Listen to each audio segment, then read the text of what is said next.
अपने बच्चों के सुनहरे भविष्य का सपना हर माता पिता देखते हैं और इसके लिए उन्हें अच्छी शिक्षा देना सबसे पहला कदम होता है। गरीब परिवारों के बच्चे शिक्षा के लिए सरकारी स्कूलों पर ही निर्भर होते हैं और ऐसे में बिहार शिक्षा विभाग ने भी अपनी ओर से एक नेक पहल की शुरुआत की है।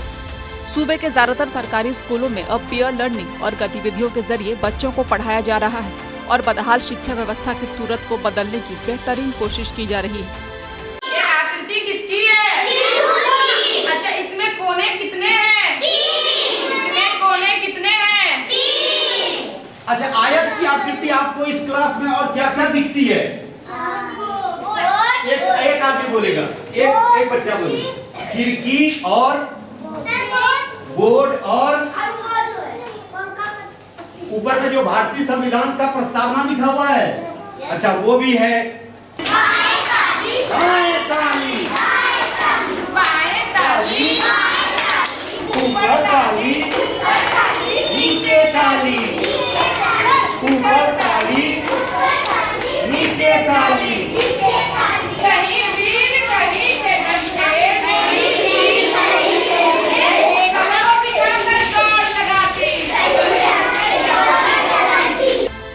भागलपुर जिले के कई सरकारी स्कूलों में टीचर्स बच्चों को डांस और गाने के जरिए पढ़ा रहे हैं, जिससे खेल खेल में ही बच्चों की पढ़ाई हो रही है और वो अपने पाठ्यक्रम की चीजों को आसानी से सीख रहे हैं। गतिविधियों के जरिए पढ़ाई करने से बच्चों का शारीरिक और मानसिक विकास हो रहा है और पिछले कुछ महीनों में स्कूलों में बच्चों की उपस्थिति भी बढ़ी है।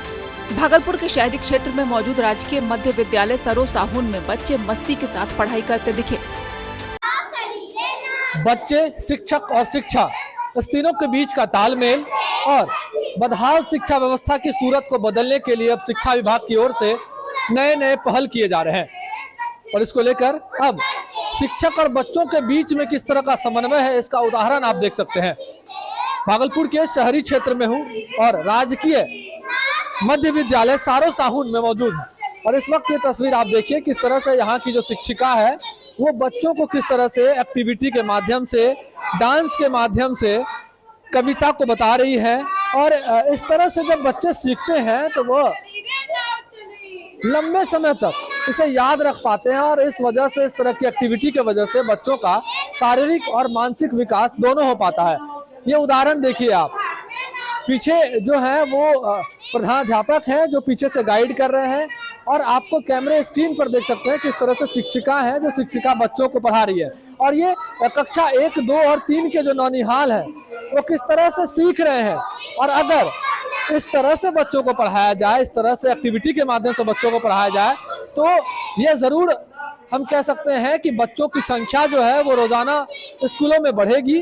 साथ ही साथ बच्चे जो भी सीखेंगे वो हमेशा तक, जिंदगी भर तक इस तरह की जो बेसिक लर्निंग है, पीयर लर्निंग है, इसे अपने जिंदगी में उतार पाएंगे और याद रख पाएंगे। तो यह शिक्षा विभाग की ओर से एक बेहतर पहल है। स्कूल में इस अलग तरीके से बच्चों को पढ़ा रही शिक्षिका स्वाति चौधरी ने बताया कि पहले बच्चे पढ़ाई से दूर भागते थे और इसे बोझ समझते थे, लेकिन इस तरह की एक्टिविटी से सभी आकर्षित हो रहे हैं और जो बच्चे स्कूल नहीं आते थे वो भी अब रोजाना आते हैं। बच्चों के अभिभावक भी सजग हो गए हैं और बच्चों को स्कूल भेज रहे हैं, यानी शिक्षा की सूरत अब बदलने लगी है। कई बार देखा गया है कि छोटे बच्चे जल्दी भाषा और संख्या की सही सीख नहीं ले पाते।